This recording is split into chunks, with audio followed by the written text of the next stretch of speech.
పిల్లల హ్యాబిట్స్ని parents observe చేసి control చేయడం ఎంత ఇంపార్టెంటో ఇప్పుడు మనం డిస్కస్ చేద్దాం. ఈ 16 ఇయర్స్ ఓల్డ్ బాయ్ మన దగ్గరికి బ్లర్డ్ విజన్ ఉంది అని వచ్చారు. మనం ఎవాల్యుయేషన్ చేసినప్పుడు తను చక్కగా అన్ని లైన్స్ కూడా చాలా బాగా చదివేస్తున్నారు. బోత్ ఐస్తో చూసినప్పుడు రైట్ ఐ క్లోజ్ చేసి లెఫ్ట్ ఐతో చెక్ చేసినప్పుడు ఒకసారి ఇలా రండి చూపిస్తాను.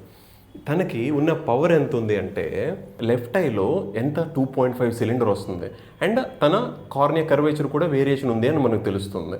అయితే ఓన్లీ ఒక ఐలో ఎప్పుడైనా సరే ఇంత సిలిండర్కి పవర్ ఒక ఐలోనే ఉంది, రైట్లో లేదు లెఫ్ట్లోనే ఉంది ఉండేటప్పుడు నేను ఫాదర్ని అడిగాను, బాబుకి ఏమైనా రబ్బింగ్ హ్యాబిట్ ఏమైనా ఉందంటే బాబు at the same time father కూడా చెప్పారు అవును సార్ అప్పుడప్పుడు అని. అప్పుడప్పుడు ఏంటంటే డేలో అట్లీస్ట్ 3 to 4 times తను అలా రబ్ చేస్తూ ఉంటారంట.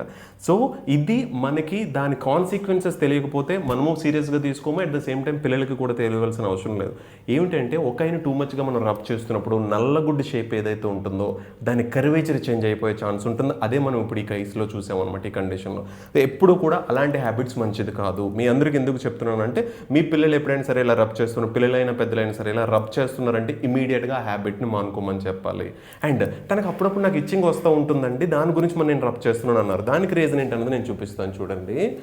ఇదిగో చాలా సింపుల్, తన లిడ్ ఈ ల్యాషెస్ ఏదైతే ఉన్నాయో కంప్లీట్గా అదంతా కూడా బాగా డస్ట్ పార్టికల్స్ ఉన్నాయన్నమాట.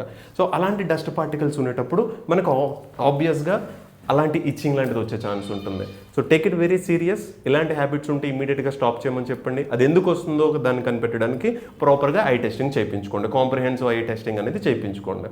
ఓకే, ఇలాంటి మరిన్ని ఇంట్రెస్టింగ్ రీల్స్ గురించి మన పేజ్ని ఫాలో చేయండి. Thank you.